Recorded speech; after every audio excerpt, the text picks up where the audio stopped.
ওদের একটা খুলে দেখাই আমি, সেটাই। এটা মূলত ভালো এক ধরনের আম।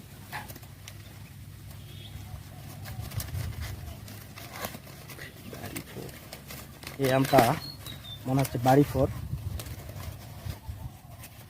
এই যে দেখেন আমটার কালার মোটামুটি ভালো আছে। তো এই জন্য আসলে পলি করা হয় যে আমের ক্ষতি কম হয়। তো আর বেশি না ইয়ে করি, যেহেতু অন্যের গাছের আম দশ দেখানোর জন্য আনছি, হ্যাঁ, সেহেতু আর বেশি ইয়ে না করি। তো আবার আমরা পলিটাকে লাগিয়ে দিই, এইভাবে লাগিয়ে দিলাম। এটা মূলত একটা সিস্টেম প্রসেস। তো এইভাবে লাগিয়ে দিলে আমটা সুরক্ষিত থাকে। সো এইভাবে আসলে ইয়ে করলে আম বাজারজাত যদি করি আমরা, আমের মূল্য আমরা বেশি পাই। আর বিশেষ করে এখন আমের বাজার খুব একটা ভালো না।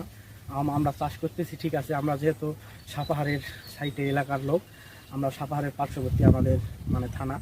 তো আমরা আমের যত কিছু চাষ করি আর আমটা যত বাজারজাত করি আমরা সকলেই সাপাহার বা এই আশেপাশে আমরা বিক্রি করি, বা অন্য যে ঠিকাদার যারা আছে তারা নিয়ে যায়, আমটাকে লিজ নেয়।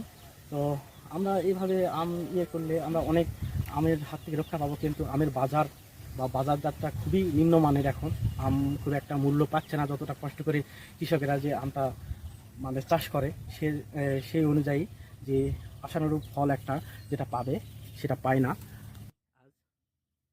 থাকবেন এটুকুই জানানোর জন্য আপনাদের কাছে এই বাগানটা দেখালাম।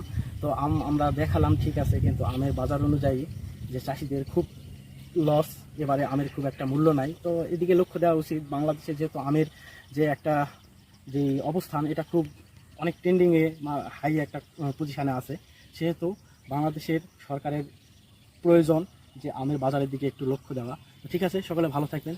খোদা হাফেজ।